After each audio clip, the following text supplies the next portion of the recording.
going on, guys and gals? It's Shadowy, and it's time to review Hyperdimension Neptunia Victory. Now, this review is coming from someone who has played the previous Hyperdimension Neptunia games, the first one and the second one from start to finish. I'm not like one of these guys that plays the game for probably 2 or 3 hours and then put it down and let it collect dust. No, I play these games from start to finish and complete all of them. So guys, this is coming from a reviewer who has experience with this franchise and knows what to expect and isn't expecting a AAA quality game, but knows exactly what this game is doing and exactly the bullshit that sometimes it could do. So without any further ado, let's review Hyperdimension Neptunia Victory. Now, the story of Hyperdimension Neptunia Victory is pretty much the console war between the Xbox 360, the PS3, and the Nintendo Wii. It's set in the place of game industry. That's right, the place the game is set is called game industry. It's a pretty interesting premise to have the console war as a game story, but it's not to be taken seriously by any means, guys. The game pokes fun at the console war and mentions trail bits of some notable moments in the generation, such as Last Station, which is pretty much a representation of Sony in the PS3, and they have a parody about the 2011 hack that made PlayStation Network go down for 2 weeks. I found that pretty funny, and they also had a bit about Leanbox. That is the game's representation of Microsoft and the Xbox 360, in which when the first Xbox came out, that they had a whole bunch of faulty issues, red rings of death, and the system scratching the game disc. It's a pretty funny premise, guys. I'm not gonna lie. I was very entertained by this game's story, but there's no reason to critique the story or look deeper into it for any sort of meaning. It's not taking itself seriously, and it knows this fully well. The characters always break the fourth wall. Wow, I thought he was just some throwaway character, but this is his third appearance. He even gets a voice this time. You're an impressive dude, you know that? Huh? Thank you. But his name is just listed as Last Station Soldier. It's too bad he didn't get an actual name. Well, outside of this game, I do have an actual name. Don't you see? This one NPC has come out 3 times, so something wild's gotta happen. If he had a name, everyone would be like, oh, he's gonna come back, and then it would be an obvious twist. Oh, now I get it. An enlightening game design lecture, ladies. I see now the pros and cons to displaying a name. Why the heck are you all getting wrapped up in a meta discussion? Isn't there a situation?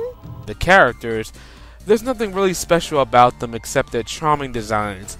And let's face it, that's probably the reason you're playing this game or even looking at consider playing this game in the first place. There's nothing really interesting about them. They're all archetypes, and there's no character development in this game whatsoever. Now, with the exception of Iris Heart, she's the only character that I thought was pretty good outside of Neptune, and I really couldn't wait for her to come on screen, but not because she's hot, but because she was entertaining and you didn't know what she was going to say or do next. I mean, seriously, the bitch is crazy. What a shame. Unfortunately, I have a case of megalomania. They have some clever dialogue, don't get me wrong, and that's what makes the game funny and entertaining. But that's pretty much it. All that's good about them. I mean, their HDD forms, when they transform, they look sexy and enticing. So pretty much, guys, let's not kid ourselves.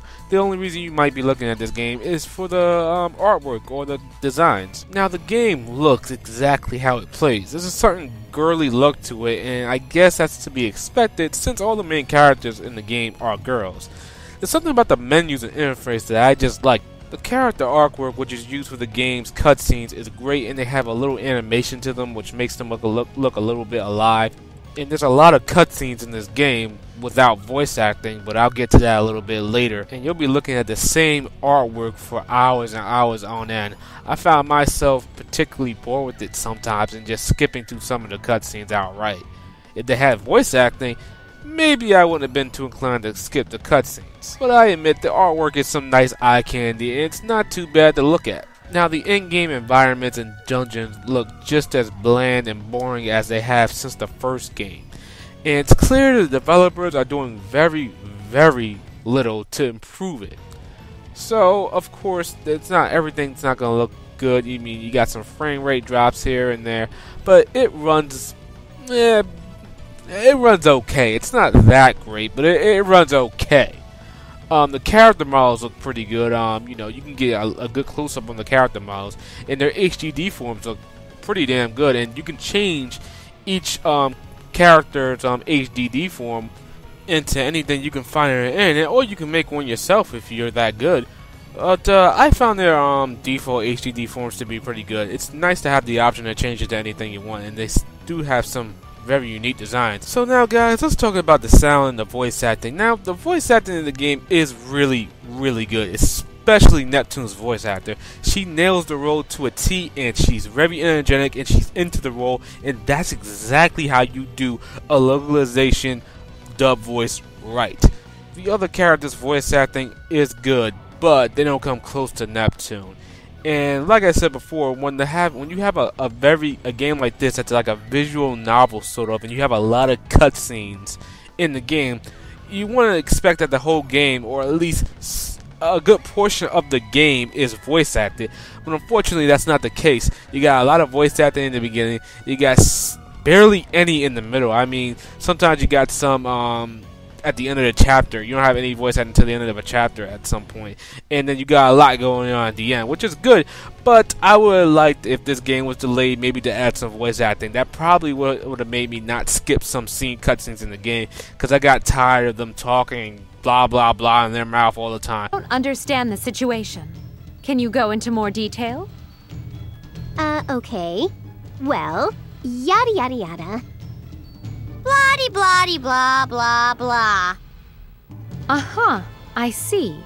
She's your real little sister, and you're both CPUs from another dimension. She understood that.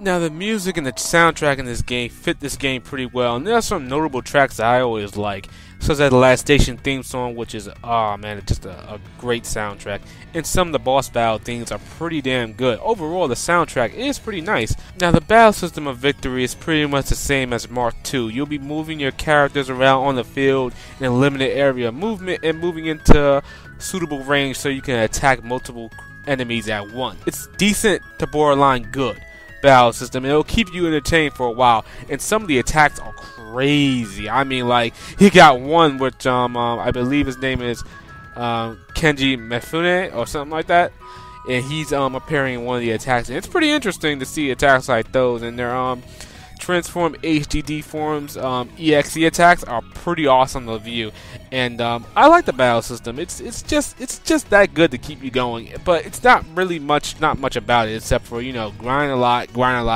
so you can beat the boss. And that's another thing, the bosses in this game are pretty damn hard. They're not like the other games, guys. You're not going to beat these bosses with little effort. You got to have to grind a little bit and know some of the game mechanics in order to get past them, because they have an automatically health regeneration effect that makes them recover some health in some of their guard points at a time. And the guard points are basically their defense, and once they recover defense, it's pretty hard to get their HP down. So I would say if you're going to play this game, you might want to you know, take your time with it, because it's not a game you can just, you know, run through cutscene after cutscene after cutscene, fight a boss, and, you know, win by skinning your teeth. No, you're gonna get your ass kicked all across the place if you don't freaking grind. So yeah, overall, this game had some parts for me that were pretty damn hard, and that came from grinding. I know the last boss in this game, on the true ending route, really gave me a hard time. So yeah, the game can be pretty hard if you're not playing, if you're not grinding enough. So now, guys, the verdict of Hyperdimension Neptunia Victory is kind of hard for me to call. On the one hand, I did enjoy the 50 hours I did spend with it, and I can't lie, the story was entertaining, the characters kept me invested long enough for those 50 hours. The battle system, while it was nothing to be, you know, quite, good enough to write home about, it did just enough to keep me from coming back for more. Hell, maybe it was the HDD forms, maybe it was the crazy attacks, who knows? But this battle system isn't doing really anything revolutionary, and it already knows that. It's a pretty stale battle system, and it's going to keep you doing the same thing over and over. Let me tell you what pretty much the game's strategy consists of. Buff your party up, debuff the enemy, break their guard, and then unleash holy hell. That simple strategy stays true throughout the whole game in the 50 hours I spent with it. Now, on the one hand, the game does have some pretty bad graphics. The cutscenes are just a visual novel, and it gets boring real fast. Thankfully, some of the characters do keep you invested and do keep you laughing and entertained for a while. Though, like I said before, I skipped some of the cutscenes in the game outright. So there are a lot of faults with this game, but seriously, I did enjoy it. I will be buying the DLC that comes out, all the characters and whatnot, and maybe the dungeons and the level caps that they come with, to keep playing the game more. I don't know why, but Neptunia just has that charm about it. It's just going to keep you playing for more if you know what you like and you know not to expect something groundbreaking. At the end of the day, guys, Hyperdimension Neptunia Victory is a decent game, a decent RPG, and it's not going to win anybody over. It's a niche title, and everybody knows this. And you already know if you wanted to play this game or not. If you found my review, you already knew this. So if you like it, if you like what you see, go ahead and play the game. You're easily going to be able to overlook any of the game's shortcomings. This is Shadow Elite signing off for this review of Hyperdimensional Neptunia Victory. I will see you guys later.